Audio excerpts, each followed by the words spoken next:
I was born and raised in the Caribbean, on the island of Kingston, Jamaica.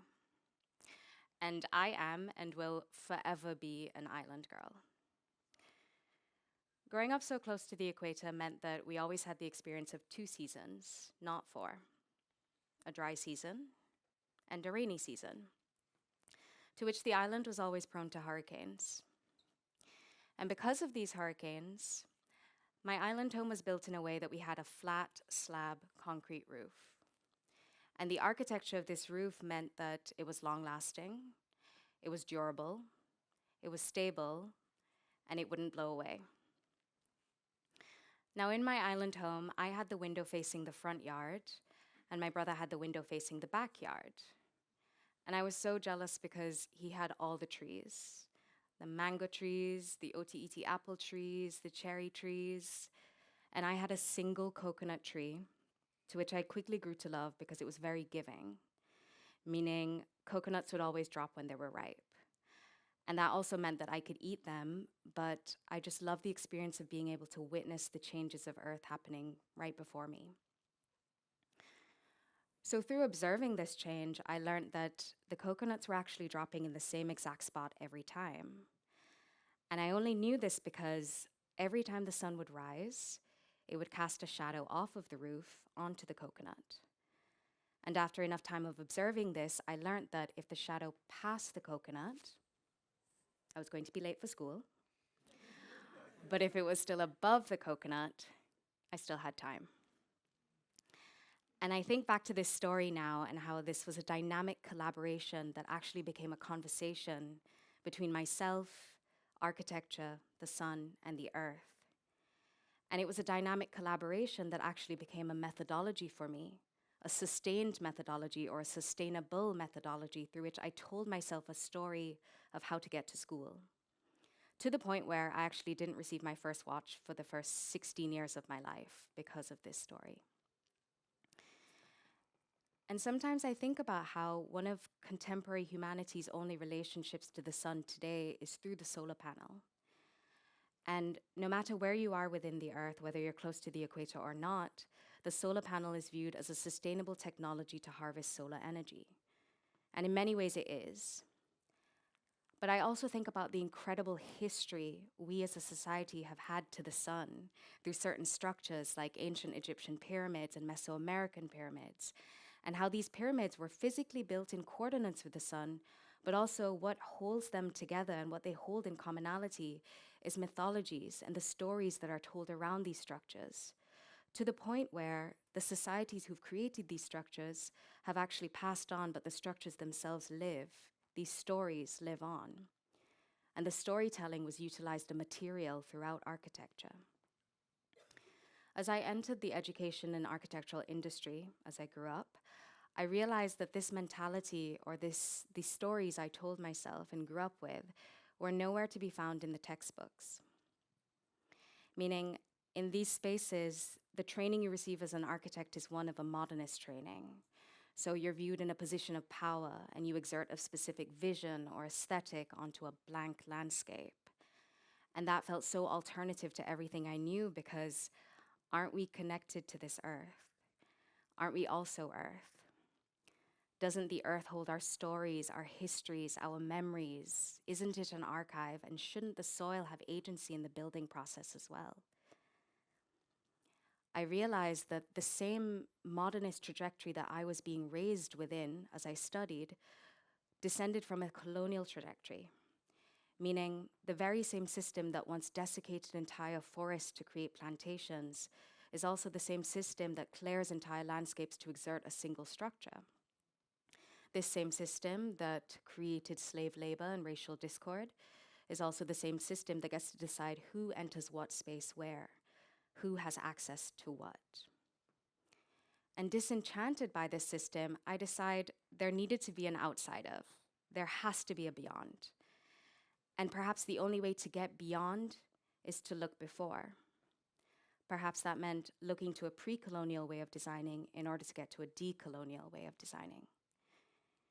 So I moved to West Africa. And I began a research project of looking at African and Indigenous ways of designing. And one of my favorite regions was to look at the desert region, particularly the Dogon people of the Mali-Bandiagara escarpment. And I was so infatuated by these incredible soil structures that look as if they've completely risen out of the earth only to descend there again. And that's exactly what it does, made out of sun-dried adobe brick. But also beyond that, I realized that there was a certain methodology taking place within this design. And this methodology also needed to enter certain aspects of what we know of as sustainability today. Not only that, but this methodology also incorporated methods of storytelling through, in particular, the creation story. Now, I was looking at the Dogon region of the Mali-Bandiagara escarpment. And for the Dogon people, they have an incredible creation story which includes Amma. And within their architecture, they have what's called a Binu shrine, and every Dogon village has one. Binu is one of the ancestor progeny gods who descended from Amma and who was sent to the earth to help humanity. And through being sent to the earth, his body was sacrificed, and it fell in fragments in the form of the temple.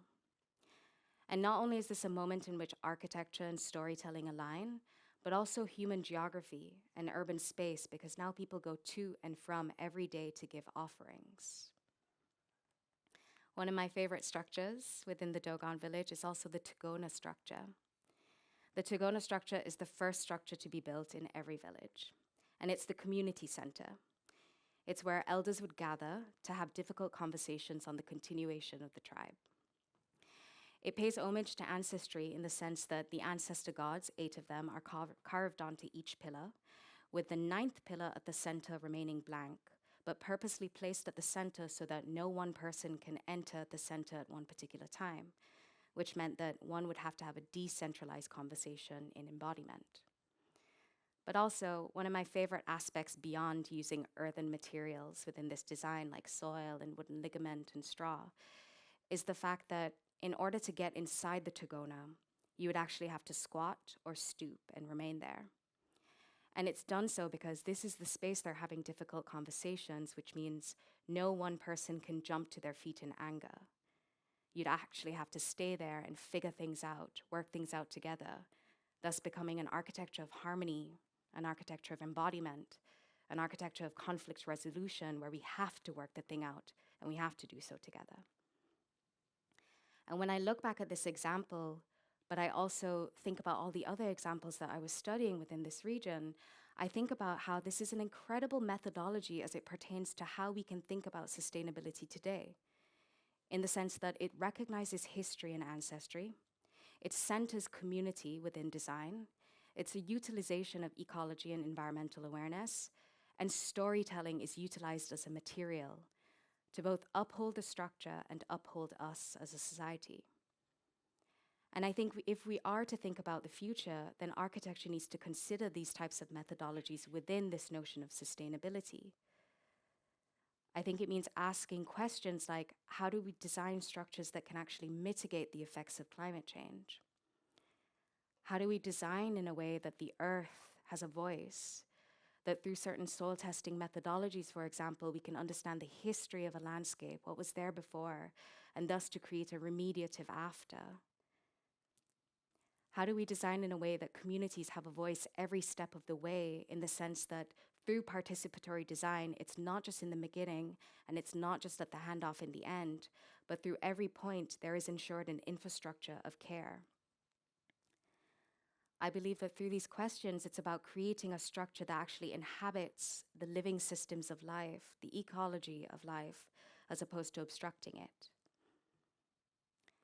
Black feminist thinker Audre Lorde once said one of my most favorite quotes, which is also the most architectural quote I've ever heard, which is that the master's tools cannot dismantle the master's house. We cannot build the new world with the same old colonial logics. And we know at this point that climate change wasn't just about weather. It isn't just about weather. It's racial, it's gendered, it subsists through class structures. And any attempt of architecture to assert sustainability must also recognize the socio-political issues of the world.